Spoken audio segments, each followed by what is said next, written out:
हर साल 23 अप्रैल को world book day मनाया जाता है। इसे क्यों मनाया जाता है और इसका पर्पस क्या है और जानने के लिए हमने अपने स्टूडियो में आमंत्रित किया है coordinator Lohit youth library network के पद्मश्री अंकल मूसा को। अंकल मूसा जी, सबसे पहले तो आपका हमारे स्टूडियो में हार्दिक स्वागत है। नमस्ते गोपाल। बहुत खुशी है दोबारा All India Radio Tezu programme में भाग लेने के लिए मुझे मौका मिल रहा है। जी, तो सर हम सभी जानते हैं कि 23 अप्रैल को हर साल वर्ल्ड बुक डे मनाया जाता है। तो आपसे जानना चाहते हैं कि इसे क्यों मनाया जाता है और इसका मेन पर्पस क्या है। ओरिजिनली वर्ल्ड बुक डे शुरुआत हुआ है शेक्सपियर का जन्मदिन के माध्यम से। उन्होंने ऐसे अवेयरनेस वेस्टर्न वर्ल्ड में पैदा किया है रीडिंग का महत्व के ने, वही उसका इम्पैक्ट इंडिया में भी हुआ। लेकिन आज हम लोगों को उसके आगे जाना चाहिए। जी, हमारे समाज में हम लोगों को कैसे एक डेवलपमेंट लाना है, वो उसी का एक ही रास्ता है, वो रीडिंग। तो इसलिए हम लोगों को, हम सबको रीडिंग, ये वर्ल्ड बुक डे एक रीडिंग डे जैसे मनाना चाहिए। जी। तो सर रीडिंग डे जैसा मनाना चाहिए, आपने तो ये कहा। जब हम रीडिंग की बात करते हैं तो पर्टिकुलरली हम जब अरुणाचल प्रदेश की बात करते हैं तो रीडिंग जो हैबिट है कितना इम्पोर्टेंट है जब अरुणाचल प्रदेश के कॉन्टेक्स्ट में बात करें तो। ओरिजिनली हमारे एजुकेशन अरुणाचल और बहुत पूरे भारत के बहुत इलाका में एजुकेशन का सुविधा बहुत कम लोगों को मिलता था। जी, तो उसी टाइम का स्टाइल था, हम लोग पहले अक्षर को सिखाएंगे, बाद में किताब के बारे में या पढ़ने का बारे में। लेकिन अभी पूरा देश के लिए सर्व शिक्षा अभियान हो रहा है। पूरा सब देश, हर व्यक्ति का, हर बच्चा का अधिकार है रीडिंग। तो उस एक लेवल में सिर्फ लेक्चर पढ़ाने से रीडिंग नहीं हो जाता है। ये आइडिया बहुत सुंदर से प्रस्तुत किया है प्रोफेसर कृष्ण कुमार, जो एनसीईआरटी के डायरेक्टर भी थे, काफी मशहूर एजुकेशनिस्ट थे। वे बताते हैं कि reading is a way to make sense of the world. तो इसलिए ये चेंज या इसका एफर्ट बहुत शुरुआत से शुरू करना चाहिए। किताबों से, किताबों को बच्चों को मिलाना चाहिए और वो बच्चे किताबों को फ्रीली हैंडल करके, उसका पिक्चर देखे, उसमें क्या लिखा है देख के, उसका अपना मन में आइडियाज निकाल के, वो इमेजिनेशन डेवलप करके, तो ऐसे बच्चों को रीडिंग से काफी जीवन में फायदा होता है। तो ये इसलिए रीडिंग आजकल एबीसीडी सिखाना नहीं है, आ आ ई सिखाना नहीं है, अक्षरमाला सिखाना नहीं है। रीडिंग बहुत पहले से 2-3 साल से बच्चों को हम लोग, हमारे स्पेशली अरुणाचल के पेरेंट्स को बच्चों को किताबों से कनेक्ट करना चाहिए। इसलिए ये दिन रीडिंग एक बहुत महत्वपूर्ण एक प्रोसेस है हमारे डेवलपमेंट का। जी, जी। तो सर जैसे हम सुनते हैं, स्टोरीज में सुनते हैं, फोक टेल्स सुनते हैं, फेरी टेल्स सुनते हैं, लेकिन जब फोक टेल्स की बात करें तो role of folk tales reading in और या तो रीडिंग इन प्रमोशन और कल्चर ऑफ बुक रीडिंग में कितना इम्पोर्टेंट है। हम सबको मालूम है कितना एक महत्वपूर्ण रोल प्ले किया है पंचतंत्र स्टोरीज। एक बुद्धू और एकदम अनपढ़ राजकुमार को एक बहुत बड़ा वाइस ज्ञानी व्यक्ति बना दिया पंचतंत्र कहानियों से। उसके जैसे ही Arabian folk tales, Arabian tales, वो एक अरेबियन समाज में बहुत लोगों का एक बड़ा एक लिटरेचर का या विचार एक बहुत पावरफुल फोर्स हो गया। अरुणाचल में भी पुराने जमाने में जब रीडिंग और राइटिंग नहीं था, फोक टेल्स में काफी इंपॉर्टेंस था। तो अभी हम लोगों को रीडिंग माध्यम से वो कनेक्शन हम लोग को दोबारा लाना पड़ेगा। तो अरुणाचली फोक टेल्स को आज बहुत बड़ा महत्व है। अगर अरुणाचली युवक, अरुणाचली बच्चे रीडिंग की तरफ आना है तो अरुणाचल फोक टेल्स को हम पूरा यूज करना चाहिए। इसलिए फर्स्ट एग्जाम्पल है जो वेरियर एल्विन, जिन्होंने एजुकेशन का as a tribal adviser to the government of India उन्होंने किया। उन्होंने काफी अरुणाचल फोक टेल्स को कलेक्ट करके अपना समराइज करके उन्होंने लिखा है, उससे निकाल के। और बहुत अच्छा खुशी की बात है कि आजकल बहुत अरुणाचली यंग राइटर्स अपने फोक टेल्स को अपने रूप से प्रस्तुत कर रहे हैं। आप तो पेपर में पढ़ते भी होंगे, बहुत किताब, अच्छी किताबें। हमारे लोहित यूथ लाइब्रेरी भी ऐसा एक कदम उठाया last year, the monster of the golden valley, a collection of Arunachali footage for young people.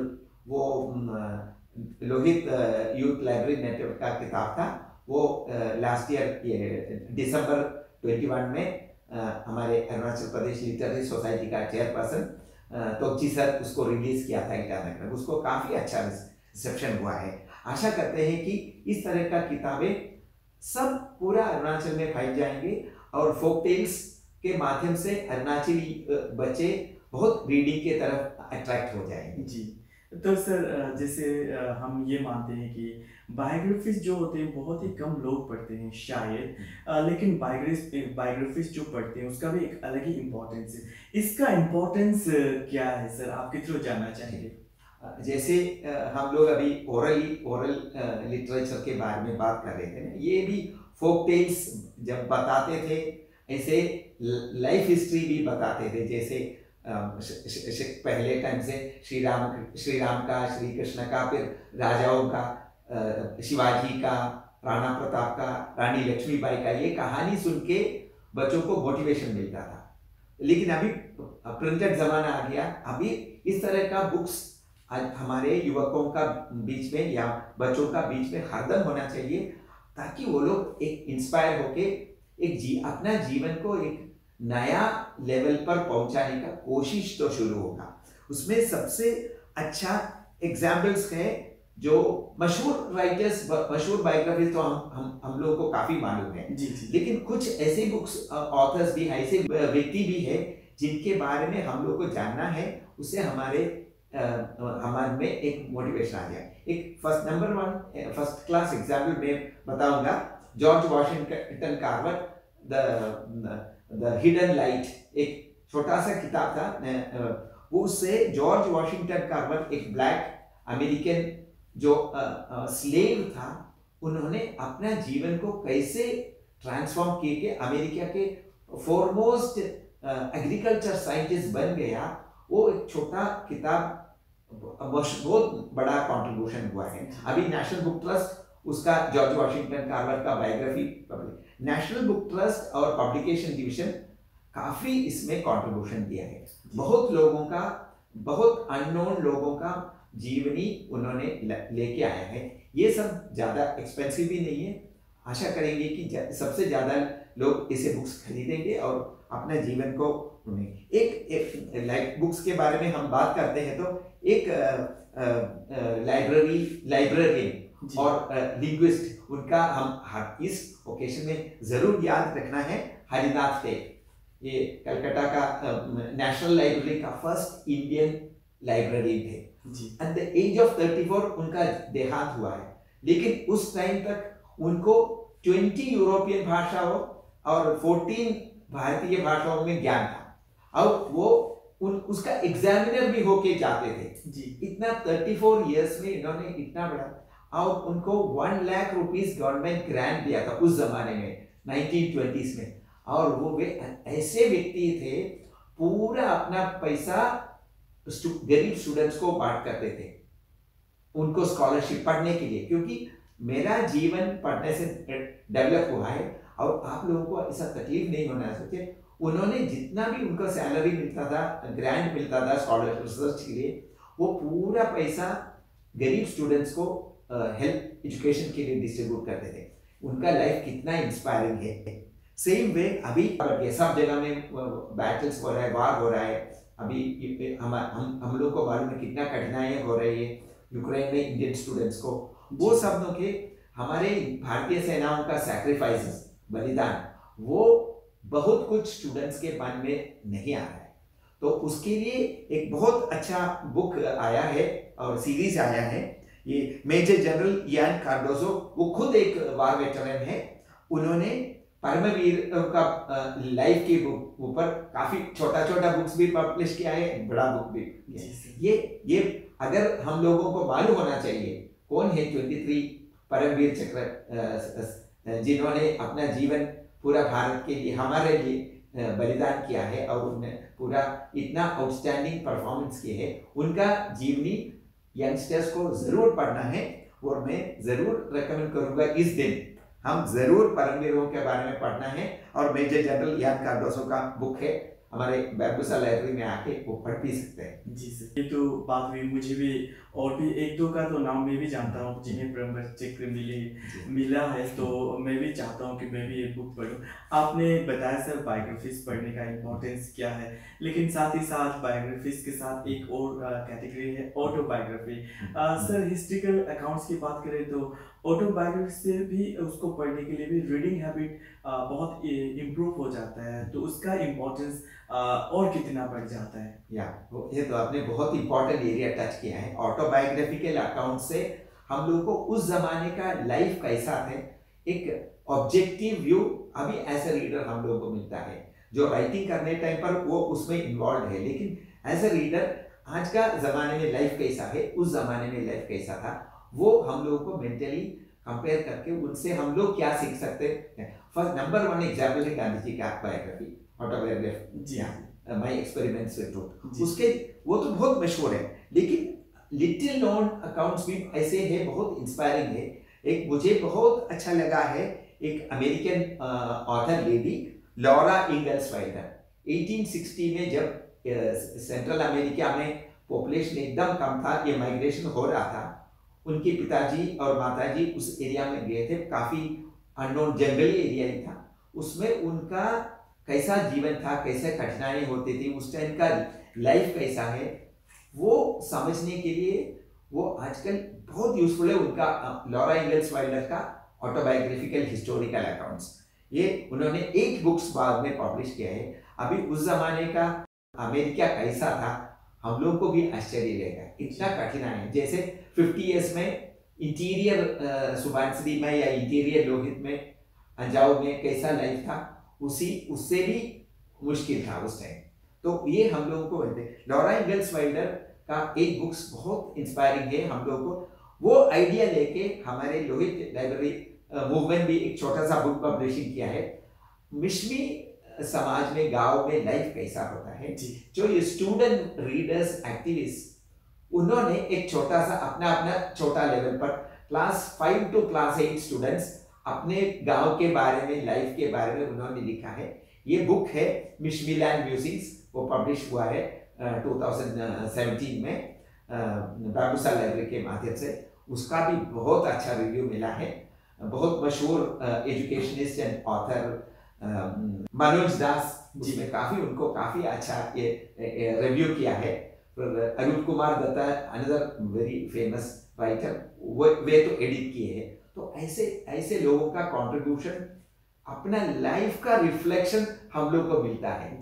वो राइटर तो छोटा होंगे या उनके मुश्किल में, लेकिन रीडर्स को उससे काफी benefit when we look back on those days. तो हम लोग को अपना लाइफ को करेक्ट करने में भी काफी इंस्पिरेशन मिलेगा उसमें। जी तो सर जैसे हिस्ट्रिकल की बात की, हिस्ट्रिकल अकाउंट्स की बात हुई, यानी ऑटोबायोग्राफी की भी बात हुई, लेकिन शायद एक और कैटेगरी है जिसे बहुत ही कम लोग पढ़ते हैं। इसका क्या कारण हो सकता है मुझे मालूम नहीं। वो है वाइल्ड लाइफ और एनिमल स्टोरीज की बात जो करते हैं तो बहुत ही कम पढ़ते हैं, हमें भी बहुत ही कम जानने को मौका मिलता है। लेकिन इससे भी बच्चों में, पर्टिकुलरली बच्चों में रीडिंग हैबिट्स इम्प्रूव करने में बहुत काम आता है, लेकिन बहुत ही कम मिलता है या तो पढ़ते हैं। कारण क्या है सर? वो प्रॉब्लम तो डेफिनेटली है, बट फिर भी कुछ बुक्स तो बहुत मशहूर है, जैसे जिम कॉर्बेट के मैन ईटर्स ऑफ कुमाऊं, ये बहुत मशहूर है। और पुराने सब तो ऐसे क्लासिकल बुक हमारे सब डिस्ट्रिक्ट लाइब्रेरी में वो बुक होना चाहिए, जिम कॉर्बेट के बुक। तो वो डेफिनेटली स्टूडेंट्स डिस्ट्रिक्ट लाइब्रेरी में लेके उसका यूटिलाइज कर सके। उसके जैसे दूसरे राइटर्स भी है, जैसे एक राइटर है वो यंग साइंटिस्ट था, उनका भी it is autobiographical and wild life studies, Jane Goodall, जो चिंपैंजी के ऊपर उन्होंने काम किया है। चिंपैंजी के बाद में यंग जवान लड़की, वो के उसमें क्या क्या थ्रेट होता था, एनिमल इतने वायलेंट थे चिंपैंजीज, उनको कैसे दोस्ती बना दिया, उनका लाइफस्टाइल कैसा पढ़ा है। एक छोटा बुक है लेकिन बहुत इंस्पायरिंग है। ये वाइल्ड लाइफ स्टडीज में आजकल एक रियली मॉडल बुक बन सकता है, स्पेशली अरुणाचल, हम लोग फॉरेस्ट में ही रहते हैं, तो हम लोगों को ये इस टाइप का sympathy, empathy for wild life वो डेवलप करने के लिए जेन गुडाल का ये book my life with chimpanzee बहुत अच्छा है। और एक बुक है अगेन जो बहुत इंस्पायरिंग है, एनिमल कंपैशन फॉर एनिमल्स हम लोग डेवलप करेंगे। ये अफ्रीका में, केन्या में जो लायंस मिल जाते हैं, जॉय एडमसन और उनके हस्बैंड जॉर्ज एडमसन, वो एक वाइल्ड लाइफ वार्डन्स थे। उन्होंने, जॉय एडमसन ने एक बुक लिखा है बॉर्न फ्री, एक छोटा सा लायनस, बेबी लायनस जो अबैंडन हुआ था जंगल में, तो उसको वो अपना बेटी जैसे संभाल के, वो और ये लायनस और जॉय के बीच में क्या अफेक्शन था, हम लोग को आश्चर्य लगेगा, आश्चर्य इतना wonderful how a lion can behave like a human child, इतना प्यार और वो माँ और बच्चा का जैसे है, वो हम लोग जॉय एडमसन का बुक में पढ़ सकते हैं, बॉर्न फ्री। वो 3 किताब है, born free, living free and forever free, तो उनके जो जनरेशन के, ये तो बहुत सुंदर है, बच्चों को और बड़ों को सबको बहुत इंस्पिरेशन मिलने का एक वाइल्ड लाइफ का बुक है। और वन मोर है जो स्पेशली जो हम लोग बहुत आज फैमिलीज में ये पेट्स रखते हैं, तो लेकिन पेट्स रखना एक बात है, उसको प्रॉपरली केयर करना बात है, किस तरह हम लोग उसको केयर करना है, उसमें हम लोग को काफी आइडियाज मिलता है। एक वेटरनरियंस लाइफ और उनके अकाउंट से, जेम्स हैरियट इंग्लैंड में सेकेंड वर्ल्ड वॉर के उसके बाद में जो लाइफ था, उन्होंने बहुत एनिमल्स के बारे में बहुत इंटरेस्टिंग कहानियां लिखी है, बहुत मजेदार है, बहुत हम लोग को काफी सीखने के लिए भी मिलता है। जी, तो सर हमने तो बातें कर ली फॉक टेल्स की, बायोग्राफीज की, हिस्ट्रिकल अकाउंट्स या तो ऑटोबायोग्राफी में, या एनिमल्स और वाइल्ड लाइफ जो स्टोरीज है उसके बारे में बात की। एक और कैटेगरी है वो है फिक्शन। सर इंस्पायरिंग और स्टिमुलेटिंग जो फिक्शंस होते हैं, स्टोरीज होते हैं, उससे रीडिंग हैबिट किस तरह से और इनकलकेट किया जा सकता है? ये तो एक क्लासिकल इंग्लिश लिटरेचर जो सीखते हैं उनको तो काफ़ी एक्सपीरियंस है, वो कैसे शेक्सपियर के बुक्स पढ़ते थे, बाद में 19th century writers Charles Dickens, Jane Austen और बहुत ऐसे राइटर्स, वो उनका लिटरेचर स्टाइल उसको कैसा इन्फ्लुएंस करता था, वो हम लोगों के लिए एक बहुत बड़ा लेसन है। तो ऐसे सीरियस लर्नर, सीरियस रीडर, एक स्टेज में हम लोग को थोड़ा फिक्शन पढ़ना ही है। तो बहुत मशहूर राइटर्स के बारे में मैं टच नहीं करूँगा, बट हमारे आसपास हमारे बीच में रहते हैं ये रस्किन बॉन्ड, उनके काफ़ी बुक्स है, बहुत पर्सनल अकाउंट भी है, हिस्टोरिकल फिक्शनल अकाउंट्स भी होता है, बहुत सुंदर है और इजी टू अंडरस्टैंड ऑल्सो। ये 19th सेंचुरी का प्रॉब्लम्स नहीं है, वो हिमालयन एरियाज का उनका लाइफ और लेकिन बहुत सुंदर है। तो ये रस्किन बॉन्ड जैसे राइटर है, वो काफ़ी यंगस्टर्स को इन्फ्लुएंस कर सकते हैं। आजकल दूसरे राइटर्स भी उसी स्टाइल में लिखना शुरू हो गया है, वो एक बड़ा अच्छा ये है। और एक दो बुक्स में मैं मेंशन करूँगा, अमेरिकन चिल्ड्रंस अवार्ड, सिर्फ एक ही इंडियन को एक अमेरिकन लिटरेचर में अवार्ड मिला है। हाँ, दैट इज बुक गेनेट। सो ये एक बहुत सुंदर है, again it is about A bird, तो वो इतना इंटरेस्टिंग है, वो इस टाइप का बुक्स से हम लोगों को काफी एक इमोशनल डेवलपमेंट भी हो जाता है। We should our mind gets develop, fiction का उसका पावर है, उसको इंस्पायर भी करते हैं, हमारे सेंसिटिविटी बढ़ा जाते हैं। तो फिर again coming to back again to India, वो एक मोस्ट इम्पॉर्टेंट राइटर है, स्पेशली टीचर्स और पेरेंट्स को बच्चों के किस तरह हैंडल करना है, उसके लिए एक बहुत सुंदर किताब, बहुत ऑथर है, एक्चुअली इज एन एजुकेशनिस्ट, जो हमारे आंगनबाड़ी और बालवाड़ी मूवमेंट के ओरिजिनेटर है, बता सकते हैं, गांधीयन थे, गिजुभाई बड़ेका जी। गिजुभाई बड़ेका का एक क्लासिक है दिवा स्वप्ना, मैं काफ़ी उसको पढ़ा हूँ और मुझे बहुत आनंद भी मिलता था, और वो टीचर्स और पेरेंट्स को हरदम रेकमेंड भी हम लोग करते हैं, ताकि हम किस तरह बच्चों को ऑब्जर्व करना है। लर्निंग इज क्या है? लर्निंग मतलब सिर्फ मैकेनिकली स्टडी करना नहीं है, अपना जीवन को एक लर्निंग से मिलना है, मिलाना है, वो कैसे करना है एक टीचर और पेरेंट को, उसमें गिजुभाई बहुत सुंदर से डिस्क्राइब करते हैं अपना। सो दिवा स्वप्न एक ऐसा किताब है, मैं जरूर बताऊंगा। और आजकल ये हैरी पॉटर का भी बहुत पॉपुलर हो रहा है, इसलिए इंडियन वर्जन अगर सोचेंगे तो बहुत इंटरेस्टिंग है। सत्यजीत रे स्टोरीज वो काफी अनरेड है हमारे इस अरुणाचल में, तो काफी हम सत्यजीत रे को एक फिल्म मेकर जैसे जानते हैं, डायरेक्टर, लेकिन उनके स्टोरीज भी बहुत सुंदर है। फेलुडा एडवेंचर स्टोरीज है सब, ये बैम्बूसल एग्री में है।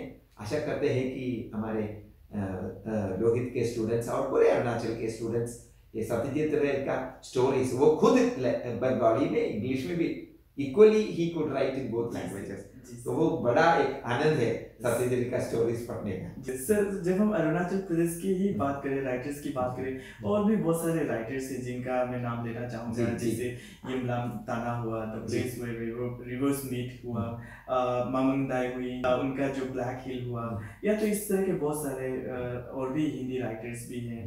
डॉक्टर तारू सिंधिक हुए सर, जमुना बिनी हुई, और यालम जोरम हुए। तो इनको सर ये सब बुक को भी अगर और ज़्यादा पब्लिसिटी दिया जाए तो अरुणाचली रीडर्स और कितना बढ़ने का चांसेस, क्योंकि अरुणाचली ने लिखा है, अरुणाचली रीडर्स होंगे। या ये आपने बहुत अच्छा पॉइंट बताया। हम लोग अपना ही अरुणाचली राइटर्स को मानते नहीं है, जानते भी नहीं है जी। तो बाहर के लोगों को राइट जानते हैं, इंग्लिश के राइटर्स, हिंदी राइटर्स, दूसरे भाषाओं के। तो ये अभी एक जमाना, एक टाइम आ गया, हम लोग अपने अरुणाचली राइटर्स को ऑनर करना है, कोई पब्लिक फंक्शंस में उनको इनवाइट करना है, उनको उनका राइटिंग्स के बारे में काफ़ी डिस्कशन आना चाहिए। इवन न्यूज़पेपर्स में भी इस तरह का एक माहौल में हर राइटर कुछ अरुणाचली अपने राइटिंग के बारे में बाकी रीडर्स को बता देंगे जी। तो ये एक बहुत इम्पोर्टेंट, सिंस हमारे अरुणाचल में सिर्फ न्यूज़पेपर है, मीडिया वीकलीज नहीं है, मंथलीज नहीं है, तो ये न्यूज़पेपर भी एक अच्छा रोल प्ले कर। प्लस जैसे आप All India Radio Tezu already कर रहे हैं, बहुत राइटर्स जब तेजू में आते हैं, आप लोग इंटरव्यू करते हैं, एक बहुत बढ़िया चीज़ है। स्कूल्स कॉलेजेस भी इसी करना चाहिए। वो काफ़ी कॉमन जनता को ये अरुणाचली राइटर्स को सम्मान करने का एक ट्रेंड बनना चाहिए, तभी हमारे लिटरेचर बढ़ेगी। जी सर। तो सर जैसे अभी लिटरेचर अरुणाचल राइटर्स की बात की, उनके राइटिंग्स की बात की, फिर अरुणाचल से ही रिलेटेड बात करते हैं। जब अरुणाचल प्रदेश में लिखने और पढ़ने की बात आती है तो ज़्यादातर वे इंग्लिश या हिंदी में पढ़ते हैं, या तो जो अरुणाचली राइटर्स है इंग्लिश या हिंदी में ही लिखते हैं। लेकिन जो अरुणाचली भाषा में अभी भी अब कुछ राइटर्स आ रहे हैं, तो उनको पढ़ना कितना इम्पोर्टेंट है, उन्हें जानना कितना इम्पोर्टेंट है? या अगेन आपने बहुत इम्पोर्टेंट पॉइंट किया है। अगर हम लोग अरुणाचल को एक रीडिंग सोसाइटी बनाना है, तो हम लोगों को अरुणाचली मातृभाषा से लोगों से पूरा जुड़ाना चाहिए। अभी वो नहीं है, हम पूरा एक थर्ड लैंग्वेज, फोर्थ लैंग्वेज के ऊपर आभार हैं। वो नहीं होने थे, हम लोग इलिटरेट या नॉन लिटरेट रहे, तो वो चेंज आना ही पड़ेगा जी। अभी क्लास 1 से हम लोगों को मातृभाषा के बुक्स आना चाहिए, और इसमें बहुत अच्छा कदम हो रहा है। काफ़ी गवर्नमेंट की तरफ से टेक्स्ट बुक ये शुरू हो रहा है, लेकिन उससे तो ये नहीं होगा।